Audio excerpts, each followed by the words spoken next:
Selamat pagi semua. Selamat pagi. Ya, ada Fajar. Halo Fajar. Udah lama tidak bersua ini. Iya, Senang sekali maaf ya. Pak, videonya ini apa ya, saya ini kalau Tidak. kasih video suaranya kurang jelas. Oke. Ya. Kita akan mulai ibadah hari ini ya. Kita akan buka dalam doa. Senang sekali ya hari ini bisa berjumpa dengan saudara seiman ya, bersehati di dalam roh ya. Dikatakan di 1 Korintus 5 bahwa saat kita berkumpul di dalam secara, walaupun tidak berkumpul secara jasmani, tapi kita bisa berkumpul secara roh ya. Dan saya percaya bahwa saat kita berkumpul di dalam nama Tuhan Yesus, Yesus hadir tengah-tengah kita, saudara ya.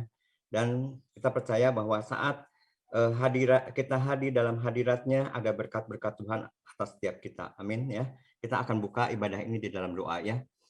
Bapa, kami bersyukur pada pagi siang hari ini bisa beribadah, berkumpul bersama di dalam Engkau Tuhan. Biarlah setiap puji-pujian yang kami naikkan berkenan di hati-Mu Tuhan.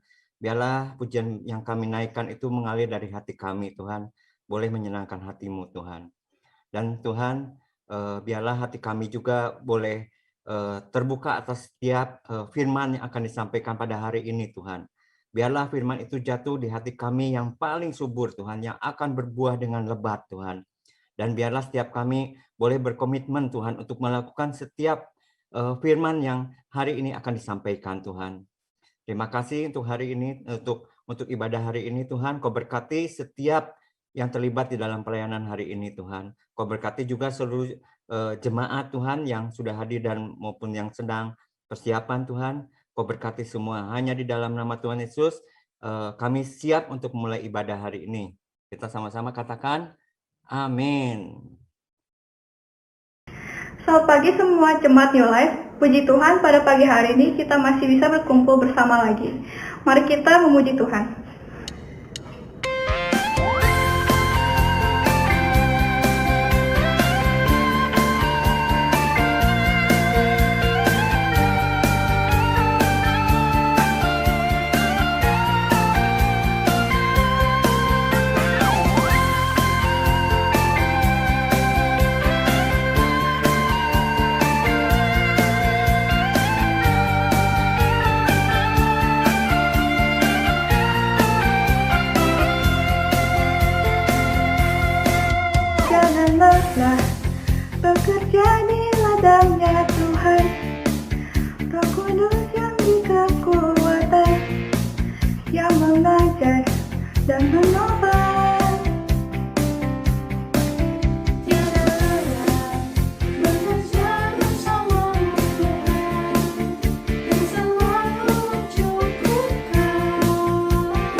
hidupku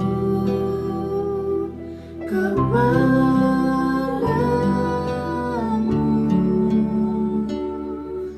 Segenap hatiku menyembahmu.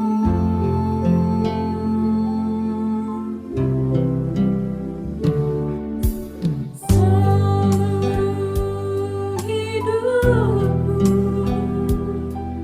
memujimu.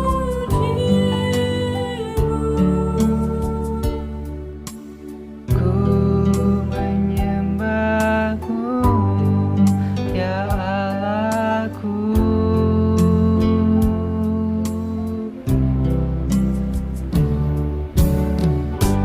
Ku berikan hatiku dan jiwaku, semuanya bagimu dalam hidupku. Setiap waktu nyatakan jalanmu. Segenap hatiku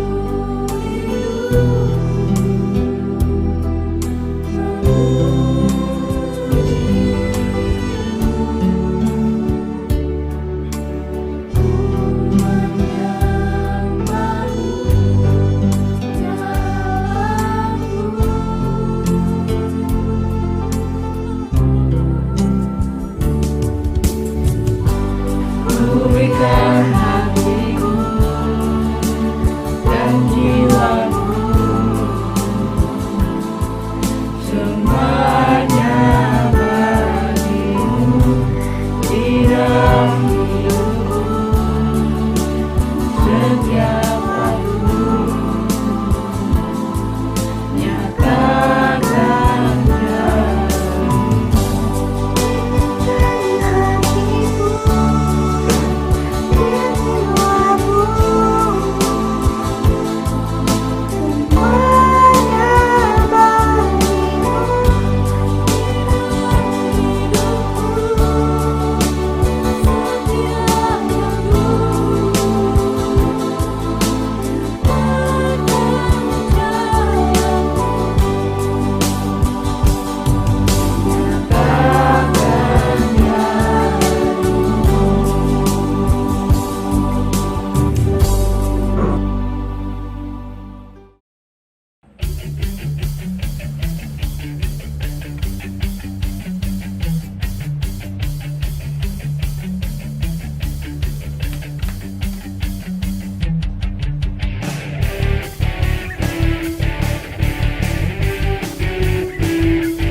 berjalan dari kemuliaan sampai kemuliaan selamanya.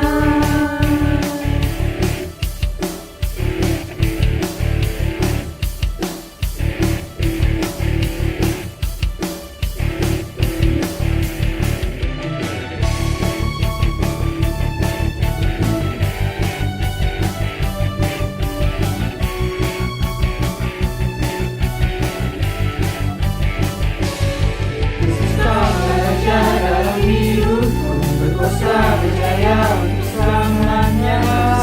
Berjaya dalam hidupku, berkuasa berjaya untuk selamanya. Hanya Kau Tuhan, sumber kekuatan, kuasa-Mu tercurah bagiku senantiasa. Dengan-Mu Tuhan, ku kan berjalan dari kemuliaan sampai kemuliaan. Hanya Kau Tuhan, sumber kekuatan, kuasa-Mu tercurah bagiku senantiasa. Dengan-Mu Tuhan, ku kan berjalan dari kemuliaan sampai kemuliaan selamanya.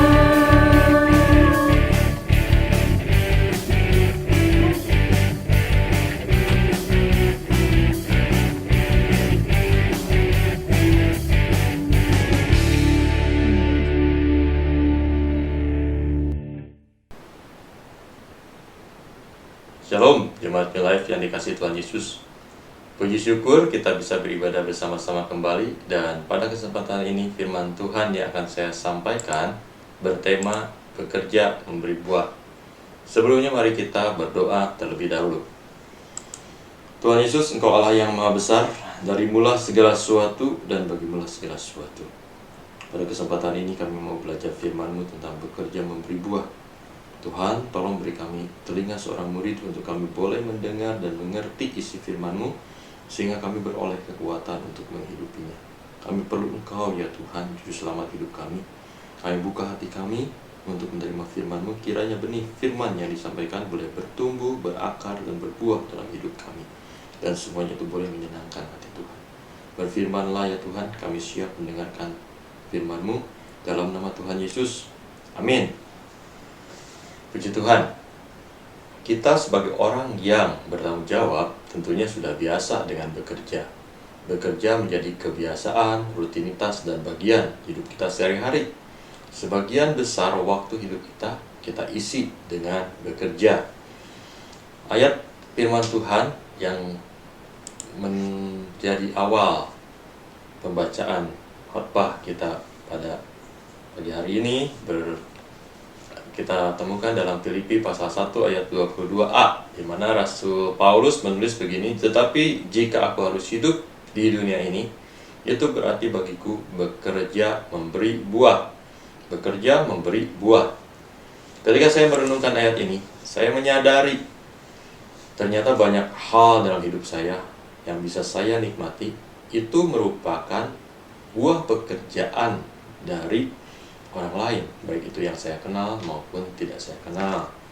Misal ketika saya bisa menikmati sebuah rumah, saya bisa menikmati buah pekerjaan dari kontraktor, dari developer perumahan, dari pekerja bangunan, dari penjual toko alat-alat bahan bangunan.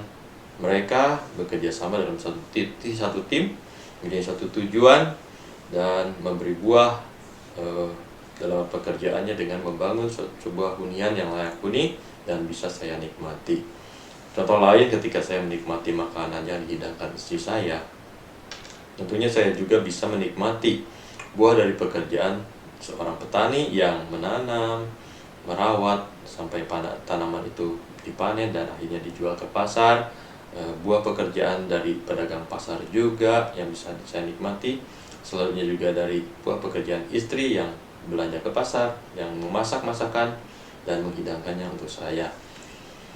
Itu sungguh sangat saya nikmati dan saya diberkati karenanya, karena buah pekerjaan mereka. Hal ini yang membuat saya merenungkan sesuatu, apakah pekerjaan yang saya sedang kerjakan, yang sudah saya kerjakan selama ini juga menghasilkan buah pekerjaan yang bisa dinikmati oleh orang lain dan itu baik adanya. Itu yang menjadi pertanyaan dan akan kita pelajari pada pagi hari ini dalam khotbah kami kita yang bertema bekerja memberi buah. Apa yang dimaksud dengan bekerja memberi buah? Bekerja memberi buah berarti bekerja yang tidak berpusat kepada kepentingan diri sendiri, tetapi kepada sesama kita. Kita dipanggil untuk menjalani kehidupan yang berbuah dan dapat berdampak untuk kebaikan orang lain, dan kita memuliakan nama Tuhan. Buah yang dihasilkan bukanlah sekedar buah biasa, tapi buah yang manis yang dapat menjadi berkat bagi sesama.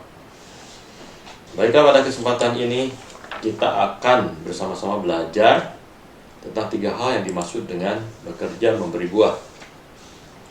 Poin pertama yang kita pelajari dari bekerja memberi buah yaitu bekerja memberi buah berarti bekerja untuk menghasilkan buah yang dapat dinikmati baik diri sendiri maupun orang lain. Kita bisa belajar dari poin pertama ini dari teladan pengorbanan Tuhan Yesus untuk kita. Ketika Tuhan Yesus hidup di dunia ini, Tuhan Yesus bekerja dan menyelesaikan tugas yang dipercayakan Bapa di sorga kepadanya. Tuhan Yesus melakukan berbagai mukjizat kesembuhan, mengusir roh jahat, berkhotbah, mengajar, mencari murid dan memuridkan, sampai pada akhirnya dia pun merelakan dirinya mati di atas kayu salib sebagai bentuk kasihnya kepada kita. Maka terjadilah karya penebusan yang luar biasa sehingga hari ini kita ada dan kita dapat menikmati kemerdekaan dan keselamatan sebagai umat pilihan yang ditebus. Pada saat kita mengambil keputusan untuk mengikut Yesus dan menerima Dia sebagai Tuhan dan Juru Selamat pribadi kita lahir baru. Hidup kita tentu akan berjalan di atas jalan Tuhan, bukan di atas jalan kita sendiri. Cara bekerja kita pun diperbaharui seturut dengan kasih Tuhan yang terus memenuhi hidup kita. Apabila kita tinggal di dalam Yesus dan tekun dalam mentaati perintah-Nya, pekerjaan kita akan berbuah banyak seperti yang dikatakan dalam kitab Yohanes pasal 15 ayat 5b. Mari kita baca. Barang siapa tinggal di dalam aku dan aku di dalam dia, dia berbuah banyak, sebab di luar aku kamu tidak dapat berbuat apa-apa. Bekerja memberi buah harus didasari oleh kasih kepada Tuhan dan kasih kepada sesama. Yohanes 15 ayat 10 berkata, "Jikalau kamu menuruti perintahku, kamu akan tinggal di dalam kasihku, seperti aku menuruti perintah Bapakku dan tinggal di dalam kasih-Nya." Perintah yang mana? Kita baca ayat selanjutnya dalam Yohanes pasal 15 ayat 12 berkata, "Inilah perintahku, yaitu supaya kamu saling mengasihi seperti aku telah mengasihi kamu." Puji Tuhan. Pada poin pertama ini kita bisa belajar bagaimana bekerja memberi buah berarti bekerja menghasilkan buah yang dapat dinikmati diri sendiri dan orang lain, yaitu dengan cara kita tinggal di dalam Tuhan serta memiliki kasih kepada Tuhan dan sesama. Aplikasi bekerja memberi buah dari poin 1 ini contohnya bagaimana dengan pengorbanan dan bantuan kita, orang-orang di sekeliling kita bisa terbantu dan diselamatkan. Kita bisa lakukan mulai dari hal-hal sederhana seperti memberi dukungan kepada teman yang membutuhkan dukungan, peka merasakan kebutuhan orang lain, dan memberi solusi kepada mereka. Bahkan mungkin ada di sekeliling kita yang perlu diselamatkan dari keterikatan narkoba, masalah utang piutang, atau mereka putus sekolah. Izinkan saya bersaksi, saya mengenal Tuhan Yesus sebagai Tuhan dan Juru Selamat saya. Hidup saya diperbaharui, dibangun dalam iman-Nya. Setiap pagi saya membangun hubungan bersama Tuhan dalam saat teduh bersama istri, dan itu membawa nilai-nilai positif untuk bidang pekerjaan saya. Puji Tuhan, sampai saat ini Tuhan mempercayakan saya untuk bekerja dan berusaha di bengkel sepeda motor di Tanjung Sari. Sudah hampir 11 tahun saya menekuni bisnis otomotif ini, dan puji Tuhan hidup saya dan keluarga terpelihara. Juga melalui usaha perbaikan sepeda motor ini, saya juga dipercaya oleh Tuhan untuk menjadi saluran berkat-Nya. Bagaimana saya juga bisa memberkati para pemilik motor di sekitar Tanjung Sari dan sekitarnya, ketika mereka memerlukan jasa perawatan, perbaikan untuk sepeda motornya. Saya juga dibantu teman-teman mekanik, bisa membantu mereka dengan jasa perbaikan servis dan penjualan suku cadang.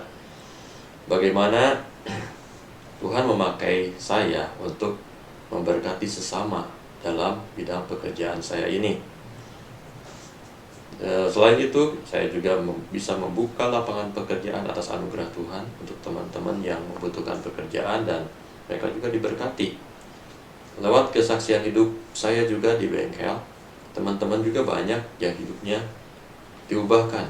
Banyak kesaksian-kesaksian yang mereka bicarakan, yang bisa saya dengarkan, yang bisa saya saksikan juga, bagaimana seorang bisa berubah karena pergaulan setiap hari dengan saya tentunya di bengkel. Asalnya dari orang yang bangun siang, yang malas-malasan, namun karena di bengkel suasananya penuh dengan kedamaian, ketenangan, dan kondusif karena ada Tuhan hadir di sana. Karena setiap pagi saya membangun mesbah, bangun hubungan kepada Tuhan, dan Tuhan yang berdaulat penuh atas bengkel saya. Akhirnya mereka pun juga bisa merasakan kedamaian yang dirasakan. Mereka bisa berkata, kok beda ya suasana di bengkel ini. Mereka juga semakin semangat untuk mengasah keahlian mereka. Tentunya juga dengan takut akan Tuhan, belajar untuk tetap setia, melakukan hal-hal yang benar, seturut dengan nilai-nilai kebenaran firman Tuhan. Demikian juga hubungan dengan saya dengan pelanggan begitu baik. Kita bisa mengobrol, bisa berbagi cerita ya, hal-hal yang membangun. Kalau ada masalah, kadang kita obrolkan bersama-sama ketika sambil motor mereka diperbaiki. Juga hubungan dengan para supplier barang, sales juga, itu menjadi kesaksian bagaimana saya di bengkel bersikap jujur sesuai dengan firman Tuhan. Kalau ada kesalahan dalam perhitungan, saya kembalikan, dan mereka pun senang, mereka diberkati dengan kejujuran. Dan ada juga mereka yang bersedia bahkan menawarkan untuk memberikan pinjaman untuk modal pengembangan usaha saya. Puji Tuhan, haleluya. Semua kemuliaan hanya bagi nama Tuhan saja. Baiklah, kita lanjutkan untuk kita pelajari untuk bekerja memberi buah ini pada poin yang kedua ya. Baik, bekerja memberi buah pada poin kedua ini bisa juga berarti bekerja dengan melakukan pekerjaan yang menyenangkan hati Tuhan. Kita berkata dalam Matius pasal 12 ayat 33, jikalau suatu pohon kamu katakan baik, maka baik pula buahnya. Jikalau suatu pohon kamu katakan tidak baik, maka tidak baik pula buahnya. Sebab dari buahnya pohon itu dikenal. Kita mau belajar dari kisah kehidupan Saul dan Daud ya, tentang poin nomor 2 ini. Bekerja dengan melakukan pekerjaan yang menyenangkan hati Tuhan. Kisah Saul dan Daud dapat menjadi gambaran bagaimana buah yang dihasilkan dari cara mereka bekerja, apakah menyenangkan hati Tuhan atau sebaliknya mendukakan hati Tuhan. Seperti kita ketahui dari kisah ini, pada awalnya Saul diberi Tuhan untuk menjadi raja Israel. Namun, dia tidak menuruti perintah Tuhan sehingga Tuhan kecewa. Saul hanya berfokus kepada dirinya sendiri dan keinginan rakyatnya. Dia melupakan perintah Tuhan yang terutama kepadanya. Saul tidak tinggal di dalam Tuhan dan tidak mengikuti perintah Tuhan, sehingga di dalam hidupnya tidak ada kasih, baik kasihnya kepada Tuhan maupun kasihnya kepada sesama. Akibatnya, Saul diliputi perasaan takut, khawatir, iri hati, benci, bahkan tidak segan-segan membunuh sesamanya yang tidak bersalah sekalipun. Saul juga memanggil dan bertanya kepada pemanggil Allah. Ini artinya Saul percaya kepada berhala dan hidupnya tidak mengandalkan Tuhan. Itulah sebabnya buah dari pekerjaan Saul ini mendukakan hati Tuhan dan akhirnya dia pun ditolak oleh Tuhan. Berbeda dengan Daud ya. Kita ketahui Daud itu tinggal di dalam Tuhan dan mengikuti perintah Tuhan. Sehingga di dalam diri Daud ada kasih kepada Tuhan dan kasihnya kepada sesama. Buahnya pun dapat kita lihat dari keberhasilan dan kemenangan yang terus diraihnya dalam hidupnya, dipenuhi dengan keberanian, iman, pengharapan, dan kasih. Daud bisa mengalahkan Goliat dari pengalamannya menggembalakan kambing domba yang 2-3 ekor yang kerap diganggu singa dan beruang. Melalui permainan kecapinya juga, roh jahat undur dari Saul.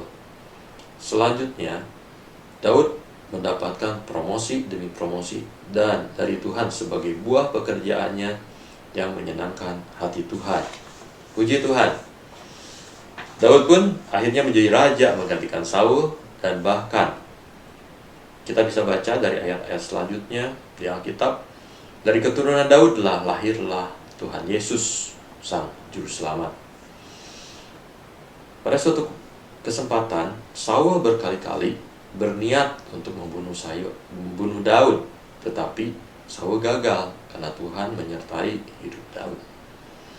Daud pun berkali-kali mendapatkan kesempatan untuk membunuh Saul, tetapi dia tidak melakukannya karena kasih Daud kepada Saul sebagai orang yang diurapi Tuhan. Ini sebagai bentuk penghormatan Daud terhadap otoritas Raja Israel. Pada poin kedua ini kita bisa belajar bagaimana bekerja memberi buah, yaitu berarti bekerja dengan mengandalkan Tuhan dan selalu menyenangkan hatinya, tinggal di dalamnya dengan mentaati perintahnya, yaitu mengasihi Tuhan dan sesama. Aplikasi bekerja memberi buah pada poin nomor 2 ini contohnya dengan kita bekerja jujur, menghormati otoritas atasan, penuh tanggung jawab, tidak suka menipu, tidak ada iri hati, tidak suka membenci, tidak menghalalkan segala cara, bahkan tidak menyembah berhala. Misalnya pergi ke dukun, meminta jimat supaya pekerjaan berhasil. Nah, dengan demikian pekerjaan kita benar di hadapan Tuhan dan kita menyenangkan hatinya. Izinkan saya kembali bersaksi, ya puji Tuhan di bengkel juga banyak tawaran ya bagaimana menggunakan berhala seperti itu untuk keberhasilan, namun saya menolak karena saya pegang firman Tuhan. Saya bangun hubungan setiap pagi, bangun mesbah untuk Tuhan setiap pagi, ketemu Tuhan dulu sebelum saya beraktivitas.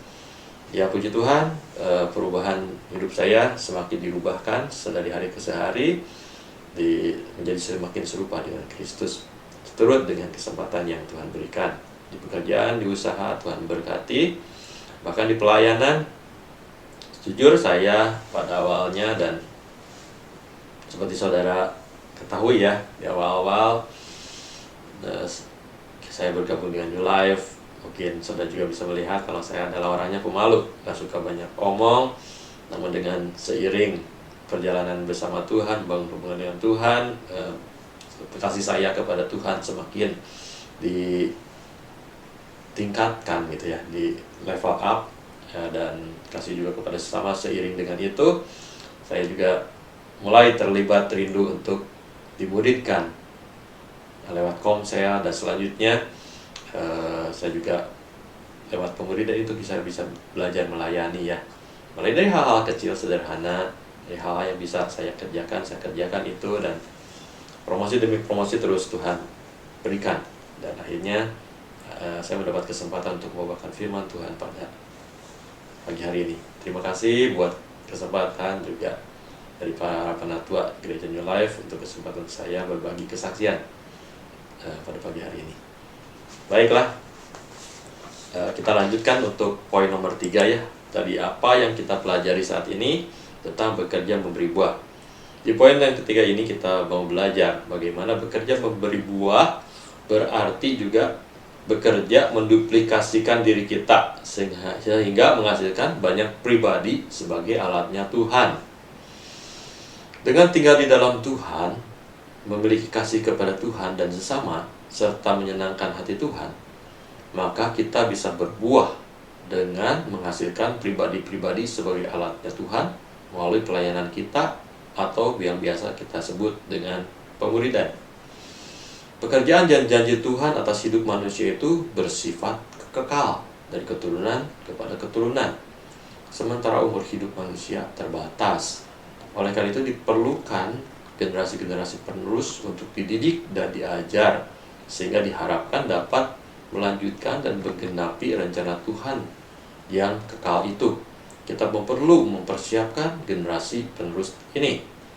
Dalam poin ketiga ini kita bisa belajar bagaimana bekerja memberi buah dengan melahirkan generasi penerus yang tinggal di dalam Tuhan, yang mengasihi Tuhan dan sesama, serta menyenangkan hati Tuhan.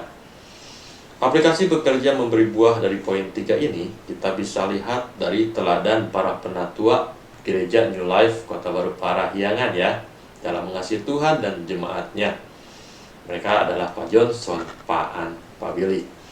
Mereka bekerja dalam pelayanan sekalipun di tengah situasi pandemi. Mereka tetap berbuah. Kitalah buah duplikasi dari pekerjaan pelayanan para penatua kita. Kita dimuridkan melalui komsel, doa jemaat, dan ibadah setiap minggu. Kita sangat diberkati karenanya ya, sehingga kerohanian kita terus bertumbuh. Dan ayo, mari kita terus bersedia dimuridkan dan memuridkan atas dasar kasih kita kepada Tuhan dan sesama. Dan mari kita bersama-sama melayani Tuhan kita untuk kemuliaannya. Hidup kita ini hanya sekali, saudara-saudara. Kiranya kita dapat menjalani kehidupan ini dengan tinggal di dalam Tuhan, penuh kasih kepadanya dan sesama, menyenangkan hatinya, dan mempersiapkan generasi penerus sebagai alatnya. Marilah kita bekerja dengan penuh semangat dan sepenuh hati sesuai dengan tujuan yang sudah Tuhan tetapkan bagi hidup kita. Biarlah kita bekerja memberi buah dan menjadi berkat bagi sesama untuk kemuliaan nama Tuhan. Bagi para jemaat yang bekerja di dunia sekuler, biarlah kita bekerja dengan sungguh-sungguh. Bagi yang berwirausaha, biarlah melakukan usahanya sesuai dengan nilai-nilai kebenaran firman Tuhan. Bagi para ibu rumah tangga, biarlah menjadi wanitanya Tuhan yang cakap, seperti yang di Amsal pasal 31 ya. Bagi yang sedang studi, biarlah belajar dengan rajin. Bagi yang ada dalam pelayanan pekerjaan Tuhan, biarlah kita tetap melayani dengan hati yang murni. Baiklah, puji Tuhan, 3 poin kita sudah pelajari dari poin bekerja memberi buah ini. Bekerja memberi buah, yang poin pertama kita bisa belajar bekerja untuk menghasilkan buah yang dapat dinikmati diri sendiri dan orang lain. Untuk poin kedua, bekerja memberi buah berarti bekerja dengan melakukan pekerjaan yang menyenangkan hati Tuhan. Poin ketiga kita boleh belajar bekerja memberi buah berarti bekerja menduplikasi diri kita sehingga menghasilkan banyak pribadi sebagai alatnya Tuhan. Apapun yang kita kerjakan, biarlah itu kita lakukan dengan sungguh-sungguh seperti kita melakukannya untuk Tuhan. Tuhan akan terus menambahkan talenta bagi setiap pribadi yang tekun dan setia menjalani pekerjaannya dan melakukan perintahnya. Dia akan terus mengangkat hidup kita naik, dan Dia akan senantiasa memberikan kekuatan bagi hidup kita. Kiranya Tuhan Yesus menolong dan memampukan kita. Amin. Mari jemaat terkasih, kita berdoa. Terima kasih Tuhan Yesus, pada kesempatan ini kami bersama-sama boleh belajar bagaimana kami harus tinggal di dalam Engkau, mentaati perintah Tuhan, mempunyai kasih kepada Tuhan dan kepada sesama kami. Kami rindu menyenangkan hati Tuhan selalu, melahirkan generasi penerus yang bisa Tuhan pakai untuk menjadi alat-Mu, sehingga apa yang kami kerjakan dalam hidup kami memberi buah dan menyenangkan hati Tuhan, serta memuliakan nama-Mu selalu. Pakai kami selalu menjadi alat-Mu ya Tuhan. Terima kasih Tuhan Yesus, dalam nama-Mu kami berdoa. Amin. Tuhan Yesus memberkati.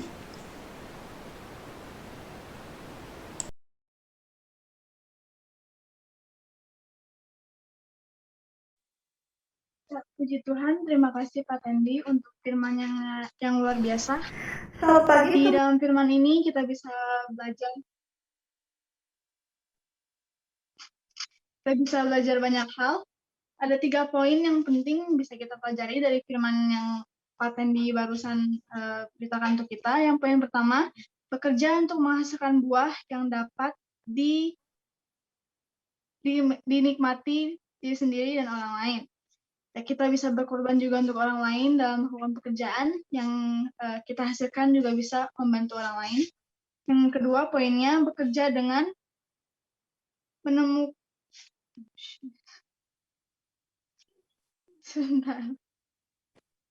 bekerja dengan melakukan pekerjaan yang menyenangkan hati Tuhan. Seperti yang sudah disebutkan Pak Tendi tadi, ada 2 contoh dari Saul dan Daud, di mana Saul tidak menyenangkan pekerjaan yang diberikan oleh Tuhan kepadanya, tapi Daud menyenangkan hati Tuhan dalam perilakunya yang menyesuaikan, merefleksikan apa yang Tuhan inginkan. Yang ketiga, bekerja menduplikasikan diri kita sehingga menghasilkan banyak pribadi sebagai alat Tuhan. Seperti menghasilkan generasi penerus yang tadi Pak Tendi ucapkan. Contohnya kita dalam melakukan pelayanan dan sebagai hal yang lain juga. Di sini juga saya banyak belajar untuk bisa lebih lagi bekerja menghasilkan buah untuk orang lain, untuk orang lain, diri kita sendiri dan orang sekitar. Oke, kita sekarang akan mendengarkan pengumuman untuk hari ini. Tema khotbah bulan Juni ini judulnya tentang iman. Tanggal 6, ujian iman oleh Bapak Agus Rohaydi. Tanggal 13, membangun iman oleh Pastor Johnson Zinaga. Tanggal 20, Living Faith dengan Pastor Budiman. Tanggal 27, Iman, Pengharapan, dan Kasih oleh Pastor Marganti Sihite. Selanjutnya, doa Sabtu pukul 18.30 malam atau jam 6.30 malam melalui aplikasi Zoom. Info Komsel. Komsel Marturia, Kamis, Minggu ke-1 dan ke-3, pukul 7 atau pukul 19 via Zoom. Komsel Koinonia, Jumat 4 Mei, kayaknya tanggalnya salah ya, pukul 19 WIB atau jam 7 malam lewat Zoom juga. Komsel Youth, Sabtu, setiap Sabtu, pukul 19.30 lewat Zoom juga. Selanjutnya, ada Youth Komsel, yang akan dibawakan oleh Kak Angel, anaknya Pak Didi dan Bu Ice, dengan temanya Time Managing oleh pembicaranya Kak Angel Zipora dan timnya, tim-tim temannya. Silakan youth, ayo bergabung di Komsel ini, mari kita belajar time managing, bagaimana kita mengatur waktu supaya kita bisa lebih lagi berguna untuk Tuhan. Selanjutnya, Happy birthday tanggal 31 Mei Ibu Sinkonia Trivena. Selamat ulang tahun Bu. Tanggal 1 Juni Jessica Yoswara, Kak Jessica. Tanggal 2 Juni Richard Yoswara dan Ibu Asna Silitonga. Ya, terima kasih. Ajakan kepada seluruh jemaat New Life KBP, bagi jemaat New Life yang rindu untuk memberikan persembahan, perpuluhan atau ucapan syukur, bisa transfer ke bank akun New Life BCA 79405599922 atas nama GPK Jemaat New Life KBP, atau juga bisa melewati QR code-nya ya. Selanjutnya, Happy Sunday, Tuhan Yesus memberkati.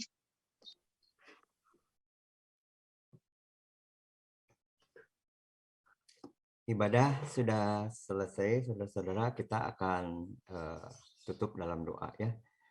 Bapak, kami bersyukur untuk ibadah pada pagi siang hari ini, Tuhan. Tuhan berkati semua yang terlibat di dalam pelayanan siang hari ini. Biarlah ibadah ini, Tuhan, sungguh menyenangkan hati-Mu, Tuhan. Bapak, biarlah setiap firman yang sudah ditabur ini bukan hanya kami boleh tangkap, tetapi kami boleh aplikasikan dan lakukan dalam kehidupan kami. Bapak, kami berdoa agar setiap jemaat boleh bekerja menghasilkan buah di dalam apapun yang kami lakukan, Tuhan. Sebentar sebelum mengakhiri ibadah, Tuhan, kami mengangkat tangan kami, kita angkat tangan kita, saudara-saudara, kami mau terima berkat daripada-Mu. Biarlah Tuhan, Kau berkati setiap apa yang kami lakukan, Tuhan. Kau buat berhasil apa yang kami kerjakan karena Engkau menyertai setiap kami, Tuhan. Engkau sertai keluarga demi keluarga, Engkau hadir tengah-tengah keluarga-keluarga, Tuhan, sehingga ada kerukunan terjadi, Tuhan. Kau berkati juga anak-anak, Tuhan, yang sedang studi, Kau berhasil sehingga bisa sukses di dalam studi anak-anak kami semua, Tuhan. Terima kasih, Bapak. Biarlah damai sejahtera, sukacita, penyertaan-Mu, Tuhan, menyertai kami sepanjang minggu ini, Tuhan. Terima kasih, kami terima berkat-Mu hanya di dalam nama Tuhan Yesus. Kita sama-sama katakan, amin. Silakan, Alin. Oke, jemaat semua, puji Tuhan, ibadah hari ini sudah selesai. Sekarang waktunya kita saling menyapa satu sama lain. Namun sebelum itu saya mengucapkan terima kasih untuk yang sudah mengambil bagian pelayanan hari ini, pada Dea dan juga